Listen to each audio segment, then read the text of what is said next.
மில்க்மெய்ட் வீட்டிலே செய்யலாம் வாங்க. Hello friends, welcome to Subbu creation. எல்லோரும் எப்படி இருக்கீங்க? நல்லா இருக்கீங்களா? இன்றைக்கி வீட்டிலே மில்க்மெய்ட் செய்யலாம். இந்த வீடியோ உங்களுக்கு பிடிச்சிருந்ததுன்னா செஞ்சு பார்த்துட்டு கமெண்ட்ஸ் பண்ணுங்கள். உங்கள் இந்த சேனலை சப்ஸ்கிரைப் பண்ணி பெல் ஐக்கான் ப்ரெஸ் பண்ணிவிட்டு ஆல் செலக்ட் பண்ணிங்கன்னா என்னோடய வீடியோஸ் உங்களுக்கு உடனுக்குடன் வரும். ஸ்வீட்டு, கேக்கு, பிஸ்கட்டு, பாயசம் இதுக்கெல்லாம் யூஸ் பண்ணுற மில்க்மெய்டை வீட்டிலே செய்யலாம் வாங்க.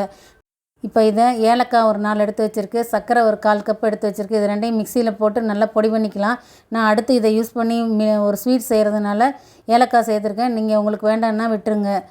இப்போ கார்ன்ஃப்ளவர் ஒரு ஸ்பூன் எடுத்து வச்சுருக்கு, பால் பவுடர் ஒரு எந்த பிராண்டுனாலும் பரவாயில்ல 1 கப் எடுத்து வச்சுருக்கு, ஃபுல் க்ரீம் மில்க்கு 1/2 லிட்டர் எடுத்து வச்சுருக்கு. இப்போ நம்ம அந்த பாலை கடாயில் ஊற்றி அடுப்பில் வச்சுட்டு பால் பவுடரு, சர்க்கரை பவுடரு, அப்புறம் கார்ன்ஃப்ளவரு இது எல்லாத்தையும் ஒன்றா சேர்த்து கலக்கி வச்சாச்சு.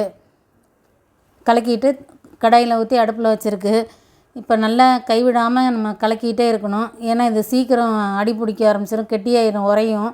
அதனால் நம்ம கலக்கிட்டே இருக்கணும். நல்லா கெட்டியாகிற வரைக்கும் நம்ம கலக்கணும்.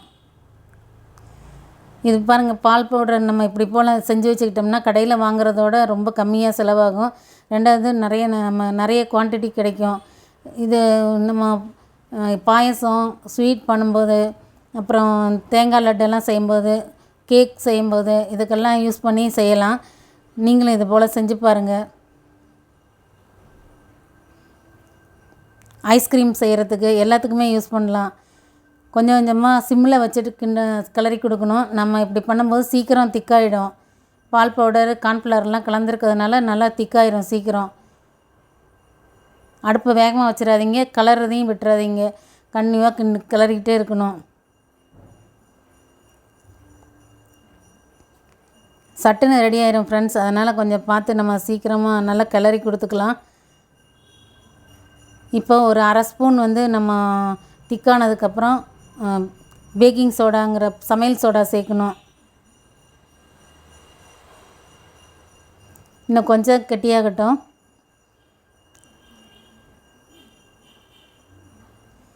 பாருங்கள், இது போல் கொஞ்சம் சமையல் சோடா சேர்த்துட்டு நல்லா கலக்கி கொடுக்கணும். எல்லா இடமும் நல்லா பரவிக்கிற மாதிரி கலக்கி கொடுத்துடலாம். நம்ம இதை சேர்த்துட்டு நல்லா கலக்கிட்டு இதை ஆற வச்சுட்டு, இப்போ கெட்டியாக இருக்கும், நல்லா கெட்டியாக. இதை நம்ம ஆற வச்சுட்டு மிக்சியில் சேர்த்து ஒரு அடி அடித்து நம்ம ஏர்டைட் கண்டெய்னரில் ஊற்றி ஃப்ரிட்ஜில் வச்சிட்டோம்னா நிறைய நாளைக்கு நல்லாயிருக்கும். நம்ம வேணுங்கும் போது எடுத்து செஞ்சுக்கலாம். பாருங்கள், ரொம்ப கெட்டியாகிடுச்சு பாருங்கள். இது அந்த அளவுக்கு வந்தோடனே அடுப்பை நிறுத்திட்டு ஆற வச்சுட்டு அரைக்கணும்.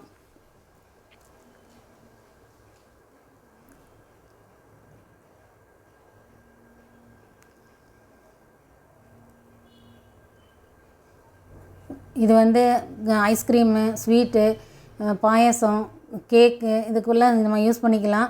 நீங்களும் இதை செஞ்சு பாருங்கள். எப்படி இருக்குன்னு கமெண்ட்ஸ் பண்ணுங்கள். என்னோடய சேனலை சப்ஸ்கிரைப் பண்ண மறந்துடாதீங்க ஃப்ரெண்ட்ஸ். தேங்க்யூ ஃபார் வாட்சிங்.